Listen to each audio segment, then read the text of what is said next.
Hi అండి, welcome back to our channel Sandhya Telugu vlogs. ఈరోజు అయితే మనకి వారాహి నవరాత్రులు అయితే స్టార్ట్ అయినాయి. వారాహి నవరాత్రుల గురించి నాకు తెలిసిన కొన్ని విషయాలను మీతో షేర్ చేసుకోవడానికి నేనైతే ఈ వీడియో చేస్తున్నాను. మీరైతే వీడియోని ఎక్కడ స్కిప్ చేయకుండా పూర్తిగా చూసి మీకు నచ్చినట్లయితే ఒక లైక్ ఇచ్చి, కొత్తగా ఎవరైనా మన ఛానల్ని చూస్తున్నట్టయితే మన ఛానల్ని సబ్స్క్రైబ్ చేసుకుని నన్నైతే సపోర్ట్ చేయండి. ఇంకా లేట్ చేయకుండా వీడియోకి అయితే వెళ్ళిపోదాం. ఈ వారాహి నవరాత్రులు మనకి అమావాస్య మరుసటి రోజు పాడ్యం నుండి అయితే జరుపుకుంటాము. ఈ వారాహి నవరాత్రుల్ని గుప్త నవరాత్రులు అంటుంటారు. వారాహి అమ్మవారిని కూడా రాత్రి దేవత అయితే అంటుంటారు. ఈ అమ్మవారికి పూజ అయితే సాయంత్రం టైంలో చీకటి పడ్డానికి అయితే చేస్తుంటారు. ఎంత చీకటి అయితే అమ్మవారికి అయితే అంత ఇష్టం. అందుకే అమ్మవారిని రాత్రి దేవత అంటుంటారు. ఈ అమ్మవారి పూజ మనం ఎన్ని రోజులు కుదిరితే అన్ని రోజులు చేసుకోవచ్చు. మొదటి 3 రోజులు లేదు అంటే చివరి 3 రోజులు, అది కూడా కుదరకపోతే మధ్యలో 3 రోజులు, అలా కూడా కుదరకపోతే ఏదైనా ఒక్క రోజు కూడా అమ్మవారికి అయితే పూజ అయితే చేసుకోవాలి. అమ్మవారికి చేసే పూజ పూర్తి భక్తి శ్రద్ధలతో అయితే చేసుకోవాలి. ఈ వారాహి అమ్మవారికి ఎరుపు రంగు అంటే చాలా ఇష్టం. మనం పూజ చేసే సమయంలో ఎరుపు రంగు శారీ కట్టుకుంటే అయితే చాలా మంచిది. అమ్మవారికి ఎరుపు రంగు ఫ్లవర్స్ పెట్టినా కూడా అమ్మవారికి అయితే చాలా ఇష్టం. అందుకని నేనైతే అమ్మవారికి అయితే బీట్రూట్ ముక్కలు అయితే నైవేద్యంగా పెడుతూ ఉంటాను. అమ్మవారికి అయితే నైవేద్యంగా దానిమ్మ పండ్లు, కందలు, వడపప్పు, బెల్లంతో చేసిన పానకం అయితే పెడుతుంటారు. నేనైతే వారాహి అమ్మవారికి వడపప్పు, పానకం, క్యారెట్, బీట్రూట్, పాలైతే నైవేద్యంగా అయితే పెడుతూ ఉంటాను. ఈ వారాహి అమ్మవారికి భూమి లోపల పండిన కూరగాయలు అంటే చాలా ఇష్టం. అందుకనే దుంపలను ఎక్కువగా నైవేద్యంగా పెడుతుంటారు. క్యారెట్, బీట్రూట్ కూడా భూమి లోపల పండుతుంది కదా. ఈ అమ్మవారి పూజలో ముఖ్యంగా మనం పెట్టవలసింది అయితే కందదీపం. ఈ అమ్మవారికి కందదీపం అంటే చాలా ఇష్టం. ఈ కందదీపం మనము కుదిరితే 9 రోజులు వరుసగా పెట్టవచ్చు.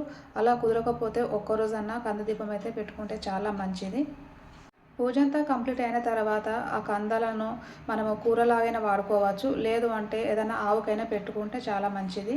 మొదటి రోజు పీఠం వేసుకొని అమ్మవారి పూజ చేసుకోవాలనుకుంటే ముందుగా అయితే ఒక పీఠం వేసుకొని దాని మీద కొన్ని బియ్యం పోసుకొని దాని మీద రెడ్ కలర్ క్లాత్ అన్న వేసుకొని అమ్మవారి ఫోటో పెట్టుకొని అయితే పూజ చేసుకోవచ్చు. ఓపిక ఉన్నవాళ్ళు అమ్మవారికి అఖండ దీపాన్ని వెలిగించుకోవచ్చు. అలాగే అమ్మవారి విగ్రహం కూడా పెట్టుకోవచ్చు. నేనైతే అమ్మవారి విగ్రహం అయితే పెట్టుకోలేదు ఇంతవరకు. లలితాదేవి ఫోటోకే పూజ అయితే చేసుకుంటాను. ఎందుకంటే నా దగ్గర చాలా ఫొటోస్ ఉన్నాయి. అందుకోసమే నేనైతే వారాహి మాత ఫోటో అయితే తెచ్చుకోలేదు.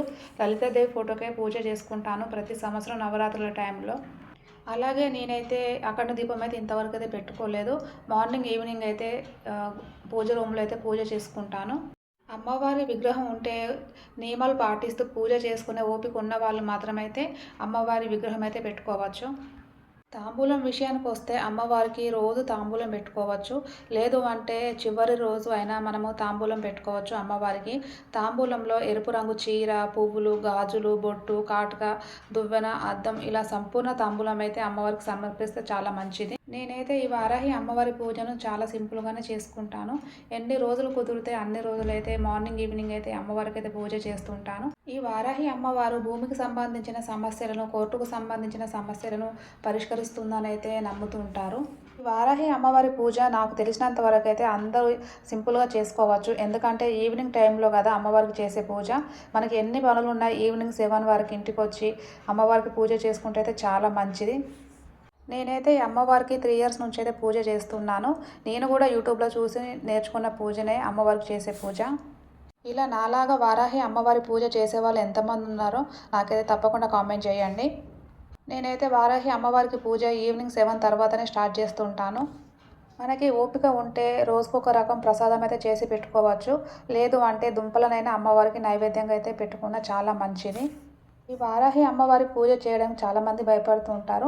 ఎలాంటి భయాలు పెట్టుకోకుండా అమ్మవారి మీద భారం వేసైతే మనం పూజ చేసుకున్నట్లయితే మనకి అంతా మంచి జరుగుతుంది. ఎలాంటి భయాలు పెట్టుకోవద్దు ఈ పూజ విషయంలో. ఈ అమ్మవారి పూజలో అష్టోత్తరం అయితే చదువుకోవాలి. అలా అష్టోత్తరాలు రాకపోతే శ్రీమాత్రే నమః అనుకుంటూ కూడా అమ్మవారికి అయితే ఈజీగా సింపుల్గా అయితే పూజ చేసుకోవచ్చు. ఈ వారాహి అమ్మవారికి నేను ప్రతి సంవత్సరం ఏ విధంగా పూజ చేసుకుంటానో అన్న విషయం అయితే మీతో షేర్ చేశాను. మీకు నచ్చినట్లయితే ప్లీజ్ అండి ఈ వీడియోకి ఒక లైక్ ఇచ్చి మన ఛానల్ని కొత్తగా ఎవరైనా చూస్తున్నట్లయితే సబ్స్క్రైబ్ చేసుకొని నన్నైతే సపోర్ట్ చేయండి. Bye friends, bye.